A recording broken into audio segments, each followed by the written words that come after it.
Yesu ndiye mwamba imara,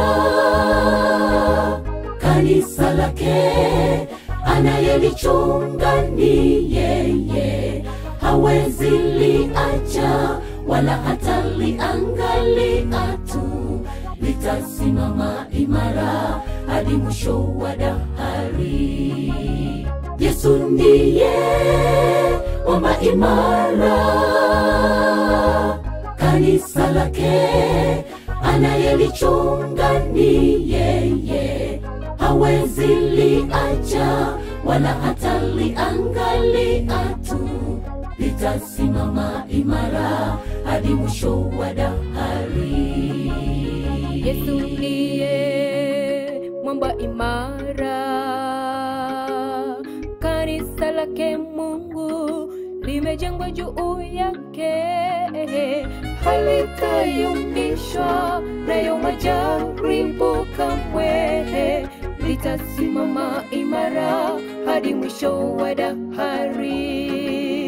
Japo shetani anajitahidi kulisukasuka, analipitisha katika mateso makali, Mungu analitazama kama mboni ya jicho lake, litasimama imara hadi mwisho wa dahari. Yesu ndiye mwamba imara, kanisa lake anayelichunga ni yeye, hawezi liacha wala hata liangalia tu, litasimama imara hadi mwisho wa dahari. Yesu ndiye mwamba imara, kanisa lake anayelichunga ni yeye, hawezi liacha wala hata liangalia tu, litasimama imara hadi mwisho wa dahari.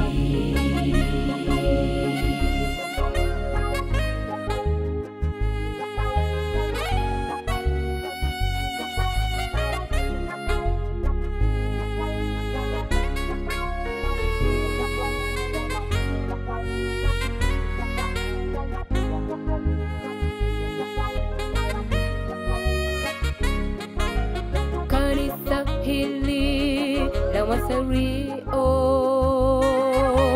limewahi pitia kwenye kipindi kigumu, kwenye zama za giza, mateso kwa watu wa Mungu yaliwapata, lakini hawakuteteleka. Malengo ya shetani yalikuwa ni kulifutiria mbali kabisa kanisa lake Muumba, ambalo ndilo limebeba ujumbe wa malaika watatu, na ndilo lishikalo amri 10 za Mungu. Yesu ndiye mwamba imara,